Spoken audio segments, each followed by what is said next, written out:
Welcome to the documentary sale. We are on the chapter number 5.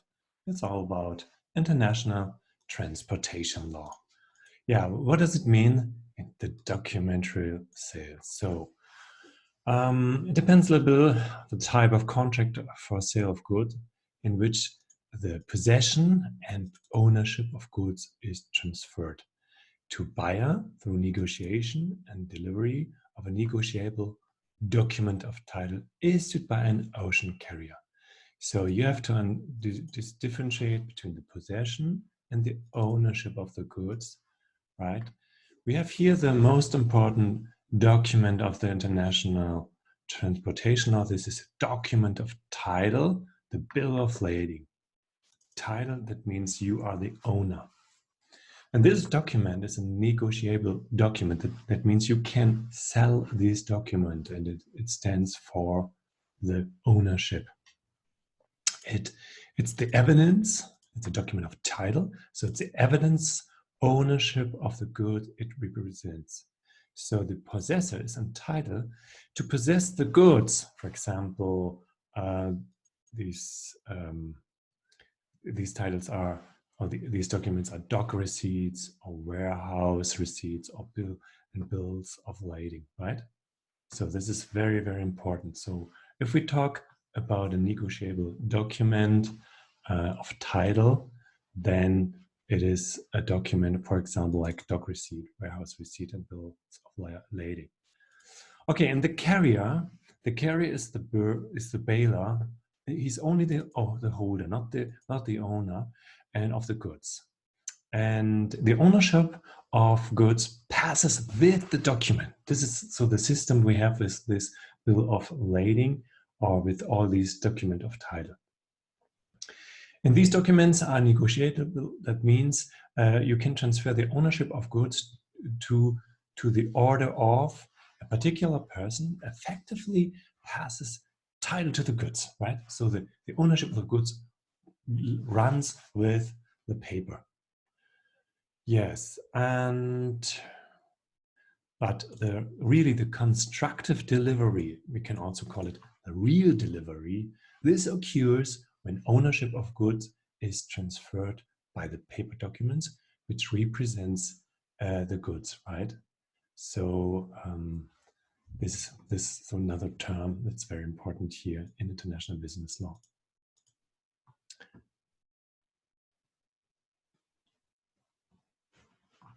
Okay, the bill of lading has 3 roles. First, sometimes we call it BOL or BOL. It's a receipts for the goods from the carrier, and it's who's promising to deliver to the indicated consignee, right? Second thing, this is a contract of carriage between the shipper and the carrier. Very important. So, for example, it's a transport document. And the third role is it's a document of title. It says who's the owner and the title to the goods described in it, if negotiable. See, sometimes we have documents that are not negotiable, but sometimes they are. Okay, and of course, we have a lot of rights of the purchaser of documents of title. So if you are buying a document and this document says, with this document you are owner of a certain good, then you becoming the ownership. But sometimes there's going something wrong, and that means we have a problem with the goods and the ownership. And in this case, all these documents, they have a specific worth, and that means if you are in a good faith, then you as a purchaser, you are protected. What does it mean? It's a good faith purchases of documents of title.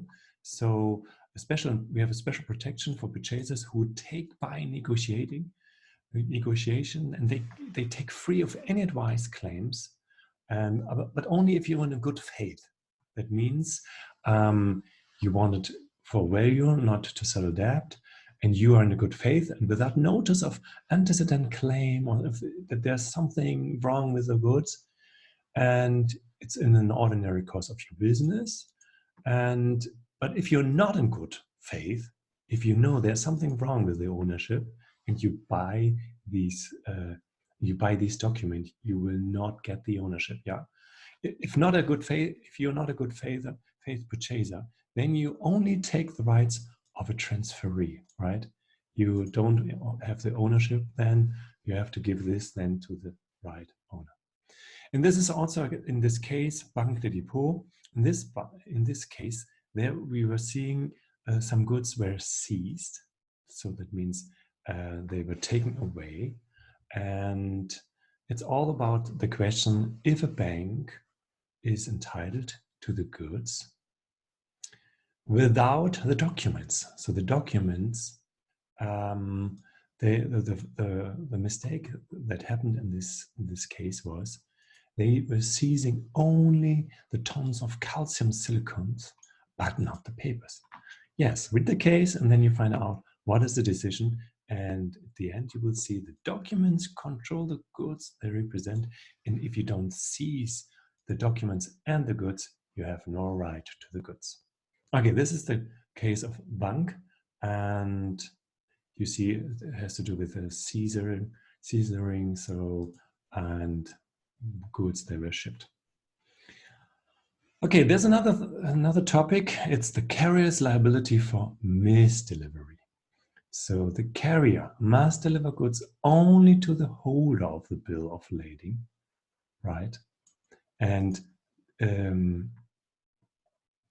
means all these ladings, this bill of ladings, these documents, we have very strong formal requirements to these documents, and in this case, it's showing very strict application of terms in bill of lading. So this case is between Ample Bright Development, and in this case, this is a Chinese trading company, and it's all about handbag accessoires. And yeah, please read it.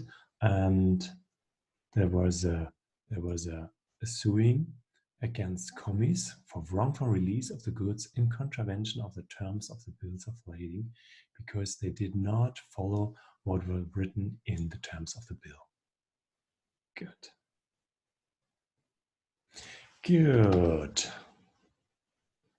So you can see that's very, very formal. If there's anything wrong, the bill of lading then says, no, you are not the owner. But we have to differentiate. There's sometimes are documents that are negotiable and sometimes not. So negotiability means that you can sell the documents. Sometimes they are not. And the negotiability of a bill of lading is critical to international trade, because these documents if you bought it and sold it, so are the goods and represents. But the trick is it permits the merchants to buy and sell products while they are en route, right?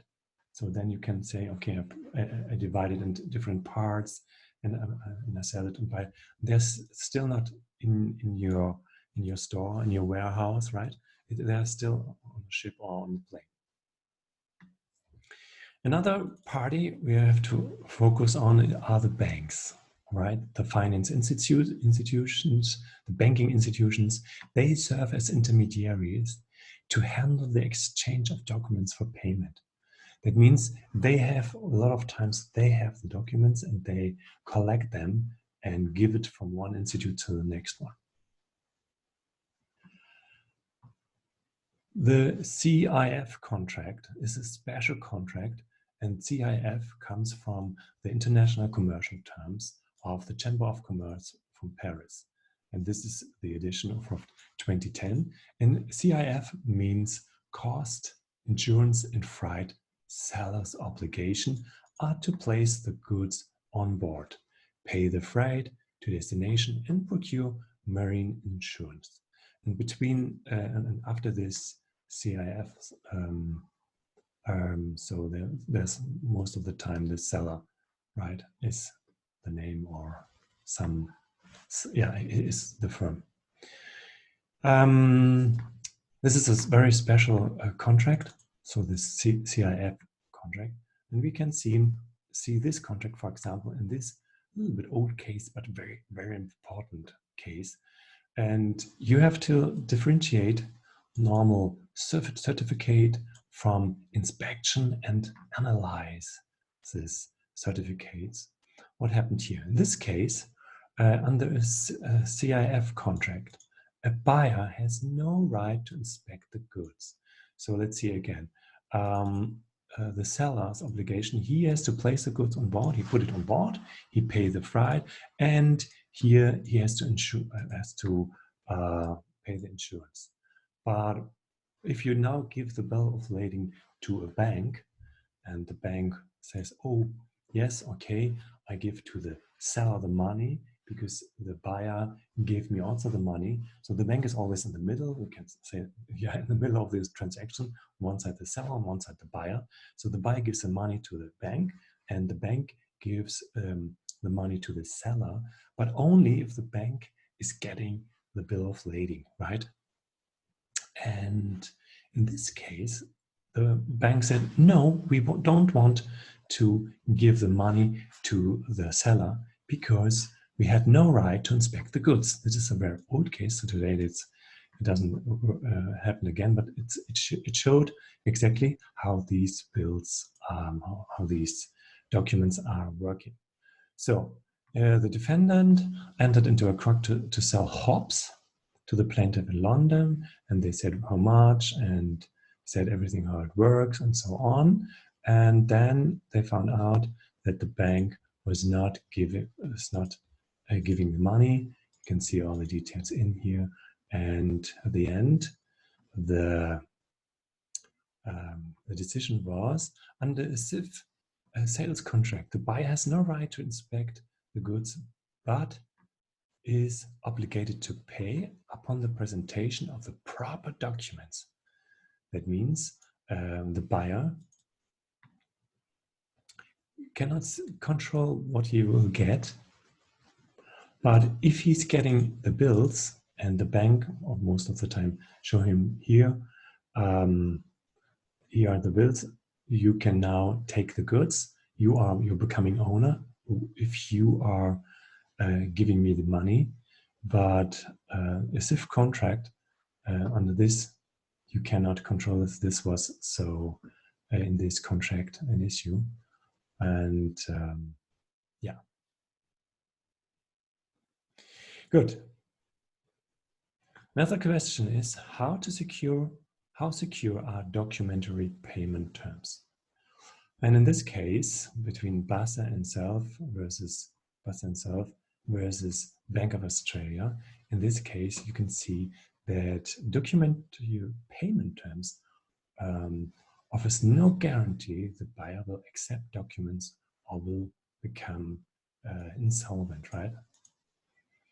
In this case, the plaintiff had purchased ore from Oppenheimer, and the plaintiff requested that the defendant bank negotiate documents on its behalf from Oppenheimer covering a shipment of cobalt, right? So the bank was the defendant, and the plaintiff bought something from Oppenheimer, and so the plaintiff was the buyer, and Oppenheimer was the seller. But it was a thing with the bank, and now the question is, what right has the bank? The bank has no duty to inspect when paperwork is in order and regular, right? So the bank's duties, it's not their part. It's not part of their duty to verify the genuineness of the documents. The duty was not cast upon them of making inquiries at the office of the ship's agent as to whether the goods had in truth been received on board or not. That's very logical. A bank is just in the middle and just gives the money, pays the money, delivers the money, or delivers the document, and they are so far away from the goods. So this is the case that showed us we have always to make sure what the certificates are telling you, have you the right to inspect the goods or not? And the normal bill of lading does not give you the right. What about the measuring damages for breach of the documentary trail? So if some damages, they are measured by the difference between the contract price and the price of the goods at the port of shipment on date, right? So this is very important. So the difference between the contract price and the market price. So this is the scale. Of course, we have different other types of ocean bills of lading. For example, we have clean bills of lading, we have on-board bills of lading, we've received for shipment bills of lading, and all these having different content. Also, straight bills of lading, for example, some of them are non-negotiable, some of them are negotiable, right? A clean bill of lading, for example, is a document that declares there was no damage to or loss of goods during the shipment. So everything is clean and clear. The clean bill of lading is issued by the product carrier after thoroughly inspected all packages for any damages. Of course, we have other types and transport names and the airware bill, for example, if you take a plane, or the forwarder's bill of lading. So it always add a word depending on the kind of the type of transportation. And of course, we have multimodal transport documents. And in the new days, of course, with electronic data interchange, that means you can transmit them electronically and let parties track goods that are in transit and make adjustments en route. And you can pay electronically and eliminates needs to prepare multiple copies of documents. Yeah, thank you for your attention. In the next video, we'll talk about allocating ship responsibilities and the risk of loss. Thank you so much for your attention.